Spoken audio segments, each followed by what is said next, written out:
محرم میں حلیم بنانا کیسا ہے؟ کیا محرم میں شوقیہ حلیم بنانا اور کھانا جائز ہے؟ محمد زبیر. اور اسی سے ملتا جلتا ایک سوال ہے جی، حلیم کا تلفظ کیسے کریں؟ سبحان اللہ. یہ محرم میں لوگ حلیم بنائیں گے تو کچھ حلیم کو دلیم کہہ رہے ہوں گے، کچھ سلیم کہہ رہے ہوں گے، کچھ وسیم کہہ رہے ہوں گے. تو اس سے پھر سلیم اور وسیم کو تو غصہ آئے گا کہ یار ہمارا نام حلیم کو کیوں دے رہے ہو. تو یہ بھی سوال پوچھا ہے جی، حلیم کو حلیم بولنا چاہیے یا دلیم بولنا چاہیے؟ اس بارے میں وضاحت فرما دیں. محمد طه. اچھا، یہ بھی محرم کے حوالے سے سوال پوچھا جاتا ہے جی، کیا قربانی کا گوشت محرم سے پہلے ختم کرنا ضروری ہے؟ عاقب شاہ دبئی سے پوچھتے ہیں جی، کچھ لوگ کہتے ہیں قربانی کا گوشت محرم سے پہلے ختم ہو جانا چاہیے، کیا یہ بات صحیح ہے؟ نہیں، ایسا کچھ نہیں ہے. قربانی کا گوشت آپ پورے سال چلا سکتے ہیں اگر محفوظ رکھ رہے ہیں، لیکن وہی ہے کہ کھا لیں جلدی تو اچھی بات ہے، تازہ تازہ گوشت کھا لیں. محرم میں بھی بہت 2 مہینے ہو جاتے ہیں، تاخیر ہو جاتی ہے، تو اس لیے بہتر یہی ہے کہ پہلے کھا کے ختم کریں. لیکن اگر کوئی محفوظ بھی رکھتا ہے تو کوئی گناہ اس میں نہیں ہے. اچھا، ایک اور سوال سبیلوں کے حوالے سے پوچھا جاتا ہے کہ محرم میں سبیلیں لگانا، ان سبیلوں سے پانی پینا. تو دیکھیں، وہ بھی شیعہ حضرات کا مسلک ہے، ان کا کانسیپٹ ہے کہ وہ حضرت حسین کے نام کی سبیلیں لگاتے ہیں. میں بار بار کہہ رہا ہوں، کسی کو چھیڑے نہیں، اپنا مسلک چھوڑے نہیں، دوسرے کو چھیڑے نہیں. یہ میں اہل سنت والجماعت کے لیے مسائل ریکارڈ کروا رہا ہوں کہ ہمارے لیے کسی بھی چیز کے جائز اور ثواب ہونے کے لیے دلیل کی ضرورت ہے. دلیل قرآن و سنت ہے، صحابہ ہیں. تو ہمیں نہ اہل بیت سے اس کا کوئی ثبوت ملتا ہے، نہ صحابہ سے، نہ قرآن و سنت سے کہ محرم میں صحابہ نے سبیلیں لگائیں. حضرت حسین رضی اللہ تعالیٰ عنہ کی شہادت کے بعد اہل بیت میں سے کسی نے سبیلیں لگائی ہوں یا انہوں نے سبیلیں لگانے کا حکم دیا ہو، کہیں بھی نہیں ملتا. یہ عمل بھی بدعت ہے، ناجائز ہے، اس سے اجتناب کریں. اور ایک عجیب بات ہے، کبھی آپ اس کو غم کا مہینہ کہتے ہیں اور کالے کپڑے پہنتے ہیں اور سبیلیں لگا کے لوگوں کو شربت پلا رہے ہیں. تو یہ تو خوشی کے موقع پہ ہوتا ہے نا، خوشی کے موقع پہ کھلایا پلایا جاتا ہے. تو یہ ایک کنفیوژن ہے کہ یہ خوشی منا رہے ہیں کہ غم منا رہے ہیں. تو کھلانا پلانا خوشیوں کے موقع پہ ہوتا ہے، تو اس لیے آپ ان چیزوں سے اجتناب کریں، نہ سبیل لگائیں، نہ اس پہ کھڑے ہو کر پانی پئیں. جو لگا کے بیٹھا وہ اس کو چھیڑے نہیں، آپ تنگ نہ کریں، وہ اس کا مسئلہ ہے، اس کو چھوڑ دیں. دنیا میں بہت سارے فرقے ہیں، کس کس کو آپ قابو میں کریں گے؟ ملک میں انارکی پھیلتی ہے، ملک میں فسادات ہوتے ہیں. کسی سے نفرت کرنے کی ضرورت نہیں ہے، کسی کو ٹاؤنٹنگ کرنے کی ضرورت نہیں ہے، طنز تانے کی ضرورت نہیں ہے. جو لگا کے بیٹھا ہوا ہے لگائے، جو پی رہا ہے اس کو پینے دیں، چھیڑے نہیں. لیکن میں آپ کے لیے یہ کہہ رہا ہوں جو اس وقت میرا پروگرام سن رہے ہیں، اگر آپ قرآن و سنت ہی کو فالو کرتے ہیں، آپ اہل سنت والجماعت میں ہیں، یا تو میں بار بار کہتا ہوں پورے شیعہ ہو جائے نا. پھر آپ ڈبل مسلکوں پہ چلنا تو یہ دنیا میں کسی کا بھی اصول نہیں ہے کہ آدھا ادھر آدھا ادھر، وہ تو کہیں کا بھی نہیں ہوتا. یا تو پورے ادھر ہو جائیں یا پھر پورے اہل سنت والجماعت بن جائیں. تو اہل سنت والجماعت کے ہاں یہ سبیلیں لگانا یہ جائز کام نہیں ہے، کیونکہ قرآن و سنت سے اس کا ثبوت نہیں ہے. لوگ کہتے ہیں کہ آدمی کسی کو شربت پلا رہا ہے، پانی پلا رہا ہے، تو پانی پلانا تو بڑا اچھا کام ہے. پانی پلانا اچھا کام ہے، پورے سال کسی دن کو خاص کر لینا یہ اچھا کام نہیں ہے. تو اس سے بدعت کی تائید ہوتی ہے. تو اگر کوئی پیاسا آپ کو نظر آتا ہے تو محرم میں ہو تو محرم میں بھی پلائیں، سفر میں ہو تو سفر میں بھی پلائیں. لیکن کوئی پیاسا نہیں ہے تو جیسے آپ پورے سال سبیلیں نہیں لگاتے تو محرم میں بھی نہ لگائیں آپ. کیونکہ اگر آپ پورے سال نہیں لگاتے، محرم میں لگا رہے ہیں، تو اس کی علامت ہے آپ اس مہینے کو سبیل کے حوالے سے خاص ویلیو دے رہے ہیں. تو اس ویلیو کی آپ کے پاس قرآن و سنت سے دلیل ہونی چاہیے. دلیل نہیں ہے تو ہمارے پاس دلیل ہے. نبی صلی اللہ علیہ وسلم نے فرمایا، من احدث فی امرنا ھذا ما لیس منہ فہو رد وفی روایت فہو مردود. جو ہمارے دین میں کوئی بھی نئی چیز لے کر آئے گا، نبی نے فرمایا وہ مردود ہے، ہم نہیں اس کو ایکسیپٹ کریں گے. تو اس لیے بھائی ہم تو اس حدیث کو فالو کرتے ہیں. تو کائنڈلی آپ حضرات سے گزارش ہے، ہاں کوئی پورے سال سبیل لگا کے بیٹھا ہو تو وہ محرم میں بھی لگا لے. کیوں؟ وہ اس لیے کہ وہ محرم کو الگ سے فضیلت نہیں دے رہا سبیل کے حوالے سے، بلکہ وہ کہہ رہا ہے بھائی میں تو پورے سال لوگوں کو پانی پلاتا ہوں تو محرم میں بھی پلا رہا ہوں، میں تو پورے سال شربت پلاتا ہوں تو محرم میں بھی پلا رہا ہوں. لیکن ایک آدمی سال کے 11 مہینے نہیں پلاتا، صرف محرم میں سبیل لگا کے بیٹھا ہے، اس کا مطلب وہ اس مہینے کو سبیل کے حوالے سے زیادہ ویلیو دے رہا ہے. اس ویلیو کے لیے میں نے کہا دلیل چاہیے. دلیل آپ کے پاس اگر نہیں ہے تو پھر وہ حدیث ہے جو ہمارے دین میں نئی چیز ایجاد کرے گا تو وہ چیز مردود ہے. اس لیے اس عمل سے بھی اجتناب کریں. دیکھیں، جنت میں جانے کے لیے ہمیں وہ کام کرنے پڑیں گے جو اللہ رسول نے بتائے ہیں، اور اس میں اپنی طرف سے ایڈیشن کرنا یہ ناجائز ہے. اس عمل کو شریعت میں بدعت سیئہ کہا جاتا ہے. محرم میں حلیم بھی بناتے ہیں لوگ، تو بے اصل چیز ہے، بدعت ہے، کو ثواب سمجھ کے کریں گے بدعت ہے. بعض لوگ کہتے ہیں ہم ثواب سمجھ کے نہیں کر رہے, ویسے ہی سب بنا رہے ہیں تو ہم بھی بنا رہے ہیں, تو بدعت کی تائید تو ہو رہی ہے نا. آپ پورا سال پڑا ہے حلیم کھانے کے لیے, آپ کو کیا مصیبت ہے کہ آپ محرمی میں دیگ پکائیں, پورے سال کیوں نہیں پکا رہے تھے آپ؟ تو جب ایک رسم معاشرے میں غلط رسم پھیل جاتی ہے تو اس کا بائیکاٹ کرنا چاہیے. تو آپ نہ بنائیں, کسی اور مہینے میں بنا لیں آپ. تو پوری پوری رات دیگیں چل رہی ہوتی ہیں, مذہب کے نام پہ تو یہ کام نہ کیا جائے نا. اور جو لوگ کہتے ہیں مذہب کے نام پہ نہیں کر رہے, ہم تو ویسے انٹرٹینمنٹ کر رہے ہیں, تو یار کسی اور دن کر لو بھائی, تم پورا سال پڑا ہوا ہے نا. ہم نے کب کہا ہے کہ آپ دیگیں نہ پکائیں, آپ پکائیں, پوری پوری رات گھوٹے لگائیں اس میں, کسی اور دن کر لیں آپ. تو اس لیے اسلام کو بچائیں خرافات سے. اسلام کو ہمارے ذمے ہے کہ ہم اسلام کو اسلام وہی ہے جو نبی لے کر آئے. الیوم اکملت لکم دینکم واتممت علیکم نعمتی ورضیت لکم الاسلام دینا. اللہ کہتے ہیں آج کے دن میں نے دین مکمل کر دیا. جب یہ آیتیں نبی پہ نازل ہو گئیں تو اس میں حلیم نہیں تھا, محرم کا حلیم. تو دین مکمل ہو چکا, اس کو رہنے دیں آپ. اور پھر وہی ہے کہ جب آپ روزہ رکھیں گے تو حلیم کھائیں گے کس وقت؟ رات کو آپ کھائیں گے تو رات کو تو ویسے ہی کم کھانا چاہیے. سونے کے لیے اللہ نے رات بنائی ہے, کھانے پینے کے لیے تھوڑی بنائی ہے رات. دن میں آپ نے روزہ رکھنا ہے, تو وہ یہ روزے سے بھی میچ نہیں کر رہا یہ جو حلیم ہے نا. اس لیے اس سے اجتناب کریں, ایوائڈ کریں. جو گلی کے لونڈے لپاڑے بنا رہے ہوتے ہیں ان کو محبت سے سمجھا دیں, یار اگلے دن بنا لو, باز آ جائے ٹھیک ہے, نہیں تو پھر نکل لیں آپ پتلی گلی سے, الجھے نہیں لوگوں سے. تو یہ محرم کے حوالے سے کچھ باتیں تھیں. بھائی نبیل بھائی کوئی بات رہ تو نہیں گئی ہے آپ کے ذہن میں ہو تو بتا دیں, تاکہ یہ تو لوگوں نے جو سوال پوچھے تھے اس کے جواب تو میں نے دے دیا, آپ کے ذہن میں بھی کوئی سوال ہو تاکہ ٹاپک کمپلیٹ ہو جائے. محرم میں جھاڑو لگانا جائز ہے؟ جھاڑو سے کیا ہوتا ہے؟ یہ کہہ رہے ہیں وہ لوگ کہتے ہیں محرم میں جھاڑو نہیں لگانی چاہیے. ہاں, حلیم کو حلیم کہنا یہ بھی ایک سوال تھا. لوگ کہتے ہیں کہ جی حلیم اللہ کا نام ہے تو کھانے پینے کی چیز کو ہم حلیم کیوں کہتے ہیں؟ دیکھیں, جب اللہ کے لیے لفظ حلیم استعمال کیا جاتا ہے اس کا مفہوم کچھ اور ہوتا ہے, جب دیگ کے لیے استعمال کیا جاتا ہے اس کا مفہوم کچھ اور ہوتا ہے. تو اس میں کسی کا تصور بھی نہیں جاتا کہ میں اللہ کا نام لے رہا ہوں. یہ بالکل ایسے ہی ہے جیسے اردو میں صلواتوں کا مفہوم کچھ اور ہے. ہم کہتے ہیں اتنی صلواتیں سنا کے چلا گیا, حالانکہ صلوات تو درود کو کہتے ہیں اور نماز کو بھی کہتے ہیں صلات. تو اب کیا یہ لفظ استعمال جائز نہیں ہوگا؟ ظاہر ہے جائز ہے. اردو میں اس کا مفہوم کچھ اور ہے, عربی میں اس کا مفہوم کچھ اور ہے. بلکہ بعض دفعہ ایک ہی زبان میں ایک لفظ دو مختلف معنوں کے لیے استعمال ہو رہا ہوتا ہے, تو اس میں کوئی بھی پابندی نہیں لگاتا. جاریہ عربی میں باندی کو بھی کہتے ہیں, جاریہ عربی میں کشتی کو بھی کہتے ہیں. اور جو ہے اس طرح کی اور بہت ساری مثالیں ہمیں ملتی ہیں کہ ایک ہی لفظ مختلف معنوں کے لیے استعمال ہو رہا ہے. عین عربی میں آنکھ کو بھی کہتے ہیں, عین عربی میں گھٹنے کو بھی کہتے ہیں, عین عربی میں جاسوس کو بھی کہتے ہیں, عین عربی میں چشمے کو بھی کہتے ہیں, عین عربی میں سورج کی ٹکیا کو بھی کہتے ہیں, عین عربی میں سونے کو بھی کہتے ہیں. تو اس طرح بہت سارے نام مختلف معنوں میں استعمال ہوتے ہیں. موسیٰ کا جو لفظ ہے عربی میں استرے کو کہتے ہیں, بلیڈ جس سے حلق کیا جاتا ہے نا, حاجی لوگ جو سر منڈواتے ہیں اس کو موسیٰ کہتے ہیں. حالانکہ موسیٰ جو ہے حضرت موسیٰ علیہ السلام کا نام بھی ہے. لیکن جو عربی جو جانتا ہے جب وہ بلیڈ کے لیے موسیٰ کا لفظ استعمال کرے گا تو اس کے ذہن میں حضرت موسیٰ کا تصور ہی نہیں ہوگا. اور جب حضرت موسیٰ علیہ السلام کے لیے موسیٰ کا لفظ استعمال کرے گا تو بلیڈ کی طرف اس کا دماغ ہی نہیں جائے گا. تو اس لیے یہ بالکل مضبوط بات نہیں ہے کہ حلیم چونکہ اللہ کا نام ہے لہذا وہ دیگ کے لیے استعمال نہ کیا جائے. جب اللہ کا نام ہے تو اس میں دماغ ادھر نہیں آتا دیگ کی طرف. جب دیگ کے لیے استعمال کیا جاتا ہے تو اللہ کی طرف ذہن نہیں جاتا. یہ بالکل ایک الگ الگ معنی میں استعمال ہوتا ہے.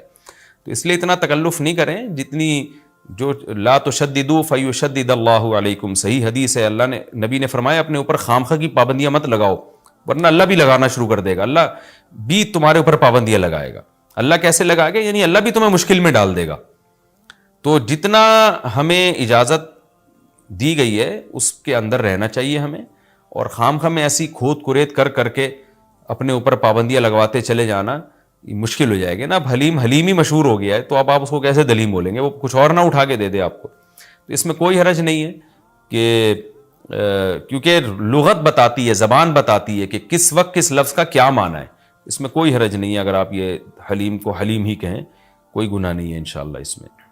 اچھا, محرم میں مرثیے سننا اور غم منانا اور رونا, سینہ پیٹنا, نبی صلی اللہ علیہ وسلم نے تو گریبان چاک کرنے والوں پہ لعنت کی ہے. بخاری مسلم کی روایتیں موجود ہیں. لیس منا من شق الجیوب, جو گریبان پھاڑتا ہے وہ ہم میں سے نہیں ہے. تو یہ سینہ پیٹنا, نوحہ کرنا, نیاحہ پر تو بخاری مسلم کی صحیح احادیث موجود ہیں نوحہ پر کہ یہ حرام ہے, ناجائز ہے. اس لیے ہم اس کو جائز نہیں سمجھتے. ہم یہ کہتے ہیں کہ سیدنا حسین ابن علی رضی اللہ تعالیٰ عنہ کی تعلیمات کو فالو کریں آپ. تعلیمات تو زیرو ہیں ہم ان کی تعلیم. ان کی تو اتنی بڑی داڑھی تھی سیدنا حسین ابن علی رضی اللہ تعالیٰ عنہ کی, وہ تو سخی تھے, وہ تو غیرت مند تھے. آج ہمارے یہاں سے غیرت ختم ہو گئی ہے, بہنوں کی وراثتیں کھا کے بیٹھے ہوئے ہیں ہم لوگ, اور انہی وراثتوں سے عمرے بھی ہو رہے ہوتے ہیں وراثت کھا کے. تو گھر میں گھر والوں کو ٹائم نہیں دیتے, غربا مساکین کا خیال نہیں ہے, نماز تکبیر اولیٰ کی پابندی نہیں ہے. ان چیزوں کو فوکس کریں. حضرت حسین رضی اللہ تعالیٰ عنہ نے تو کربلا کے میدان میں بھی نماز نہیں چھوڑی, اور آج خواتین شاپنگ کرتی ہیں نمازیں چھوڑ دیتی ہیں, کسی شادی میں جانا ہے بس میں بیٹھے ہوئے نمازیں چھوڑ دیتے ہیں. تو اللہ کا واسطہ تعلیمات کو فالو کریں اہل بیت کی. تعلیمات کو فالو کیے بغیر ہمیں کچھ بھی حاصل نہیں ہوگا. تو وہ کسی شاعر نے بڑی پیاری بات کہی ہے نا, شرط ایمان مصطفیٰ سے والہانہ پیار ہے, پیار لیکن پیروی ہے, پیروی دشوار ہے. مصطفیٰ صلی اللہ علیہ وسلم سے ایمان کی شرط ہے کہ آپ کو نبی سے بے پناہ محبت ہو, لیکن محبت کی دلیل کیا ہے کہ آپ فالو کتنا کرتے ہیں. تو اہل بیت سے محبت یہ ایمان کا حصہ ہے ہمارے. اس محبت کے بغیر آپ جنت میں نہیں جا سکتے. لیکن آپ میں محبت ہے یا نہیں ہے, یہ کالے کپڑوں سے یا سینہ پیٹنے سے پتہ نہیں چلے گا, اس کا پتہ اس سے چلے گا کہ آپ ان کو فالو کتنا کرتے ہیں. تو یہ چند احکامات تھے, لوگوں نے سوال پوچھے تھے مسائل میں, تو میں نے ان کے جوابات دے دیے, اور کچھ مسائل محرم کے حوالے سے اور بھی ہیں, پھر وہ بعد میں یاد آتے ہیں.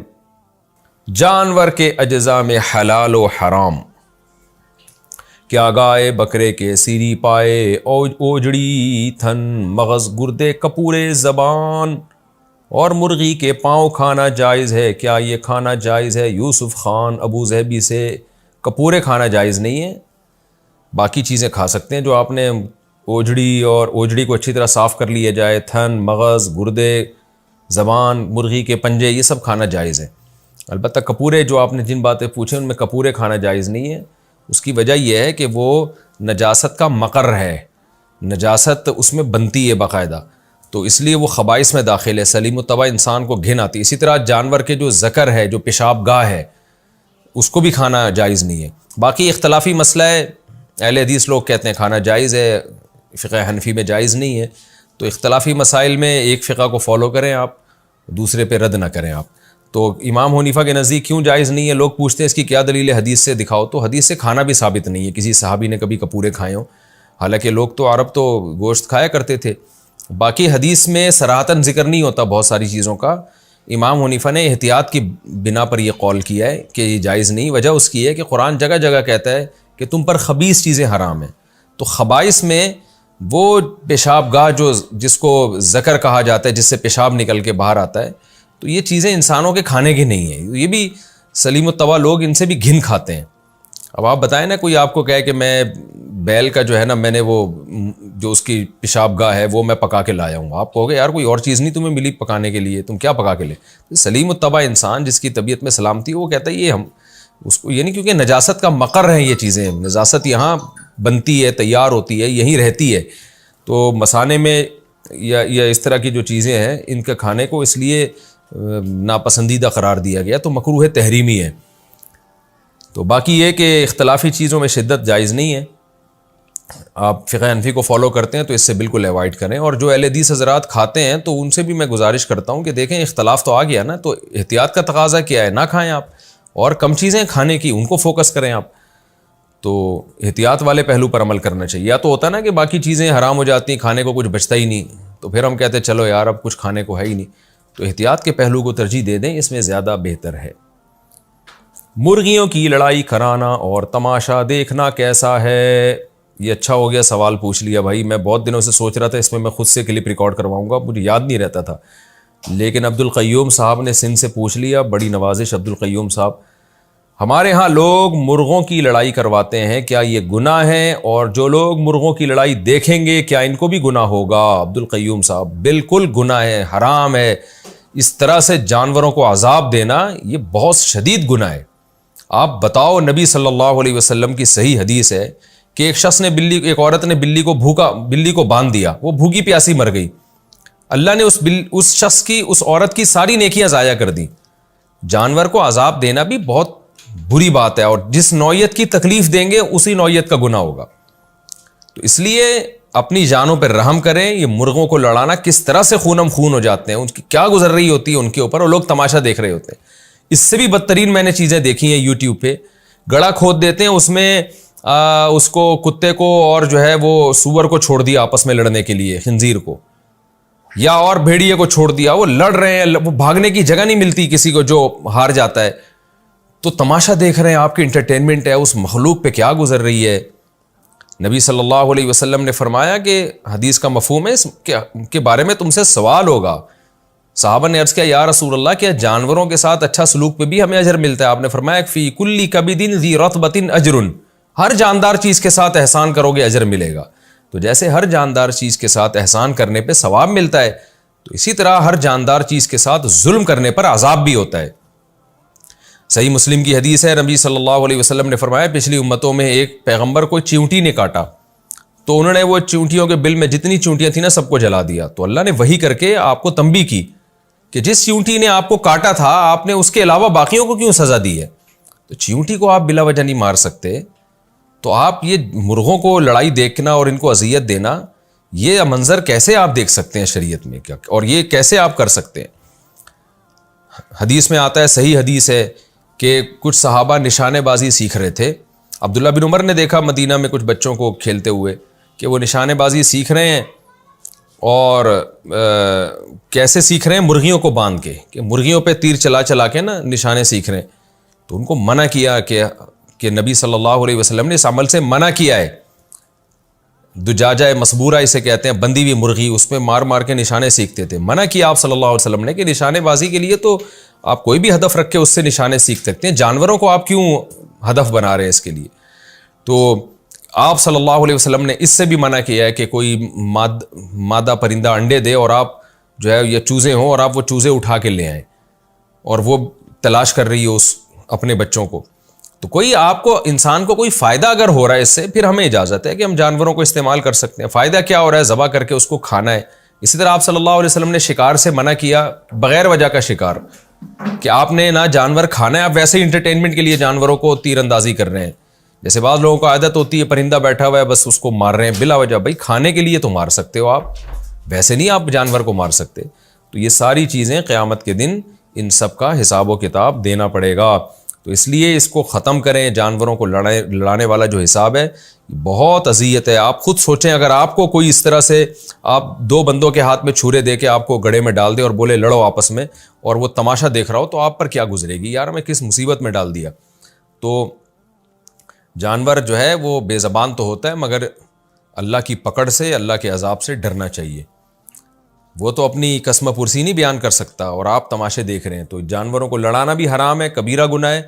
اور جو یہ منظر دیکھ کے ہنسے گا, اور کیونکہ جو منظر دیکھتے ہیں تو ان کے ہنسنا اور ان کی کلیپنگ اور اس چیزوں سے تو اس کو موٹیویشن ملتی ہے. تو گناہ کرنا بھی حرام, اور گناہ کے لیے موٹیویشن بھی حرام ہے.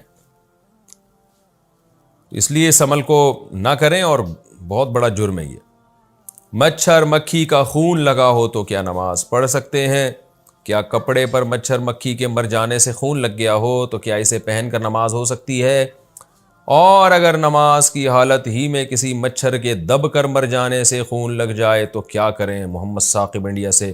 محمد ثاقب بھائی, پہلے تو آپ کا بہت بہت شکریہ کہ آپ مختلف طریقوں سے مچھروں کو قتل کرتے ہیں, کیونکہ کراچی میں ہم مچھروں اور مکھیوں سے بہت پریشان ہوئے ہیں.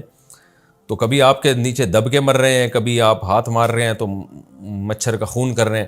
جب بھی میں سنتا ہوں کہ کسی انسان نے مچھر کا قتل کیا ہے, خوشی ہوتی ہے کہ چلو دنیا سے چند مچھر تو ختم ہوئے.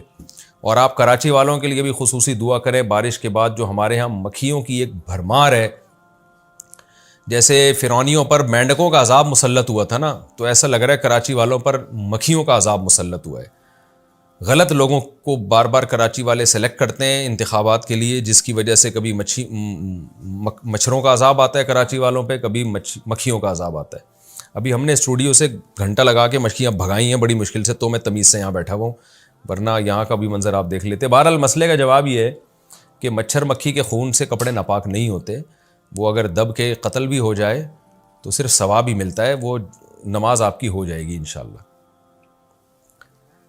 اچھا بھائی، خون نکلنے سے کیا وضو ٹوٹتا ہے یا نہیں؟ کیا خون نکلنے سے وضو ٹوٹ جاتا ہے؟ ایک عالم نے بتایا کہ وضو نہیں ٹوٹتا، اور دلیل یہ دی کہ کسی جنگ سے واپسی پر ایک انصار صحابی جو پہرے داری پر مامور تھے، ان کو نماز کی حالت میں کسی مشرک نے زخمی کر دیا۔ ان کا کافی خون بہا مگر انہوں نے نماز نہیں توڑی۔ وضاحت فرما دیں سید اعجاز احمد۔ یہ حدیث اکثر پیش کی جاتی ہے جو آپ نے پیش کی ہے، اور رد کیا جاتا ہے، یہ دلیل کے طور پہ پیش کی جاتی ہے کہ جی دیکھو وہ تو صحابی خون نکل رہا تھا، نماز پڑھ رہے تھے، پھر بھی وضو نہیں ٹوٹتا ان کا۔ تو اس کا جواب یہ ہے کہ قرآن مجید سے پتہ چلتا ہے کہ خون نجس ہے۔ یہاں تک کہ جو فقہا اس کے قائل ہیں نا کہ خون نکلنے سے وضو نہیں ٹوٹتا، وہ بھی خون کو نجس اور ناپاک مانتے ہیں۔ تو اسی حدیث پر ہم ان پر بھی حجت پیش کرتے ہیں کہ یہ اس حدیث میں تو یہ ہے کہ خون نکلا، تو چلو آپ نے کہہ دیا نکلنے سے وضو نہیں ٹوٹتا، لیکن کپڑے تو ناپاک ہو گئے نا، تو ان کی نماز کیسے ہو گئی؟ تو جو جواب آپ کا اس کے بارے میں ہے، وہی جواب ہمارا اس کے بارے میں، کہ خون نکلنے سے کپڑے تو ناپاک ہو رہے تھے نا ان کے۔ تو جب کپڑے ناپاک تھے پھر بھی انہوں نے نماز پڑھی، تو آپ کیا کہہ سکتے ہو؟ یہی کہو گے، یہ تو نہیں کہہ سکتے کہ خون پاک ہے، اس لیے کہ وہ تو قرآن سے پتہ چلتا ہے خون ناپاک ہے۔